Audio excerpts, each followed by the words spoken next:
Alors, je ne sais pas si vous avez vu hier, mais en tout cas moi j'ai été ému presque jusqu'aux larmes de voir comment une de nos sœurs, enfin, Ori Megidesh, elle est rentrée à la maison après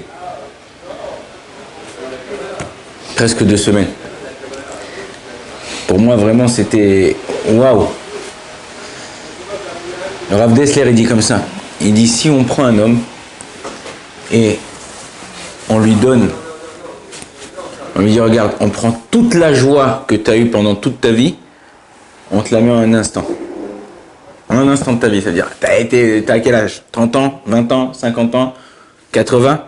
T'as été joyeux, il y a des moments, t'as été joyeux, plus ou moins. On prend toute cette joie, on te la met dans 1 heure, une minute de ta vie. La joie, elle est immense.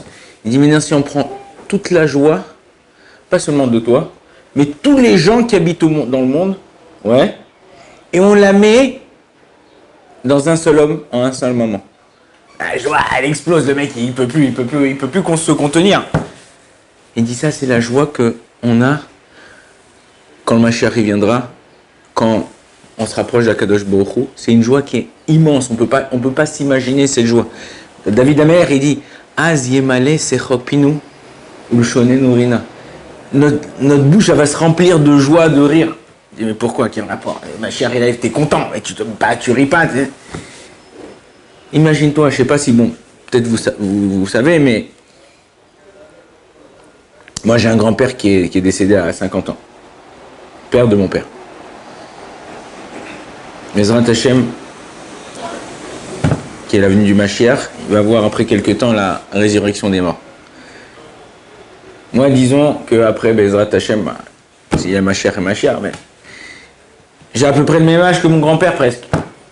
Je suis un peu plus jeune, mais imagine-toi, on me dit voilà, lui c'est ton grand-père. Je dis mais non, c'est pas mon grand-père, mon père il est plus vieux que lui, il a la barbe blanche, lui.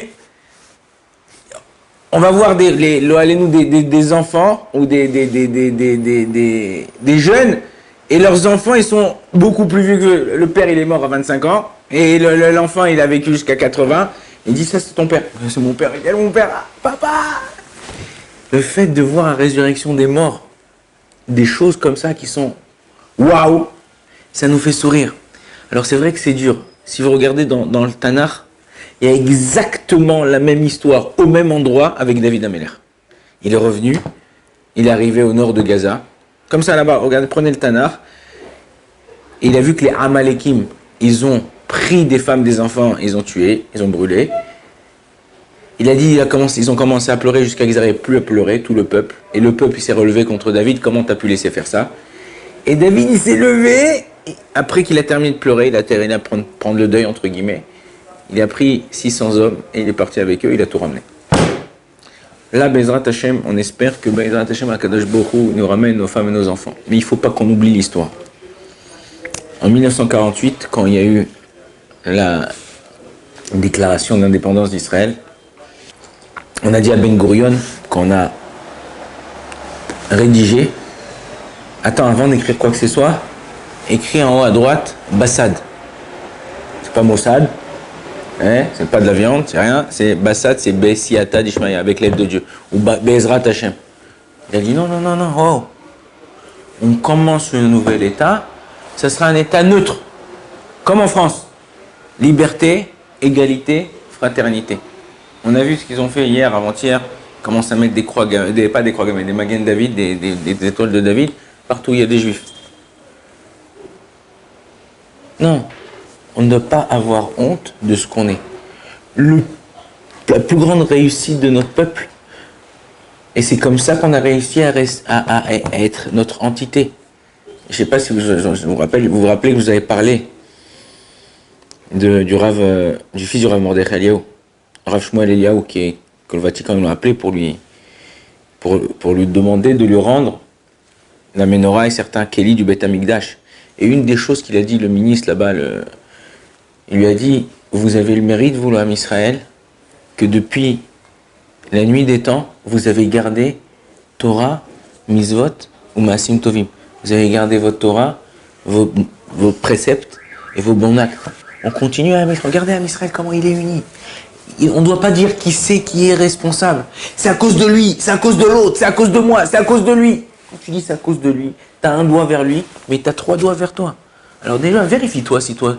Moi, je pense, je vous dis, qui c'est le vrai fautif? C'est nous les religieux. Pourquoi? On n'a pas assez étudié comme il faut. On n'a pas assez prié. Tu vas au cotel, tu pries pourquoi? Je t'en supplie, mon frère, fais-moi gagner au loto. Ouais, fais-moi marier avec Cindy. Ouais. Mais attends, mon frère.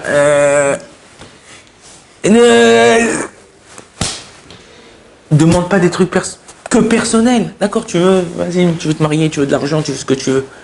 Mais demande à Israël, on a besoin de Mashiach. On a besoin de Mashiach, on a besoin qu'il soit là, on a besoin que ça y est, stop, on est arrivé à un niveau où, comme ils disent en anglais, clocked, on n'en peut plus, c'est fini, on ne peut plus continuer comme ça.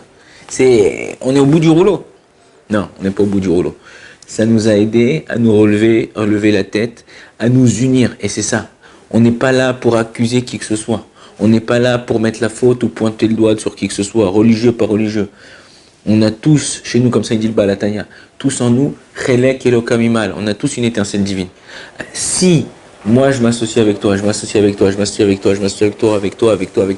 chacun des bénis Israël, qu'est-ce que je crée? Je crée que cette étincelle, plus cette étincelle, plus cette étincelle, plus cette étincelle, plus cette étincelle, hop, on crée la flamme de Dieu. On crée la flamme d'Akadosh Baruch Hu. Et c'est ce qu'Akadosh Baruch Hu, il attend. Akadosh Baruch Hu, il attend. Et comme je vous ai dit, Bémet, vivez avec la Torah. Chaque semaine, essayez de voir ce qu'il y a par rapport à ce qui se passe et ce qui s'est passé ou ce qui va se passer avec la Torah. J'ai lu ce matin la montée du jour de la paracha. Mes yeux, ils sont illuminés. J'avais des lumières dans les yeux. Vous savez, il y en a qui ont des dollars. Ting, ting, ting, ting. Ouais, moi, j'avais des lumières comme ça. Tac. Ouais, j'étais content. Pourquoi? Parce que je vois que Kadosh Baruch Hu, il a envoyé des anges, il a envoyé des malachim. Les malachim, c'est nos soldats. Pour détruire Sodome et Gomorrhe, pour détruire cette ville-là qu'ils ont fait des massacres. Et il a sauvé. Et qu'est-ce qu'il y a juste après? La naissance du Mashiach. La naissance du Mashiach, ça vient de l'autre. La naissance du Mashiach. C'est-à-dire que, Akadosh Baruch Hu dit, mes enfants, juste ouvrez vos yeux. Juste regardez que je vous donne la main et que je suis en train de vous accompagner dans l'histoire. Et je suis en train de vous dire doucement quel est mon plan divin. Et comment les choses ils vont se dérouler. Juste faites-moi confiance. Quand tu vas chez le médecin, ouais, ou quand tu vas chez le mécano, il te dit ouais bon c'est la courroie de distribution. Pour moi tu m'aurais dit je sais pas moi la vidange, je t'aurais dit c'est la même chose. Ok d'accord. Hein, tu vas chez le médecin, il dit vous avez une virocétalophane. Ok, d'accord. Qu'est-ce que je dois prendre? Voilà, tac, tu vas, tu prends, t'achètes comme un blaireau, tu vas à la pharmacie, t'achètes ton médicament, tu le prends. Tu fais confiance parce qu'il a fait des études, il sait. La même chose. Faisons juste un peu confiance à Akadosh Baruch Hu.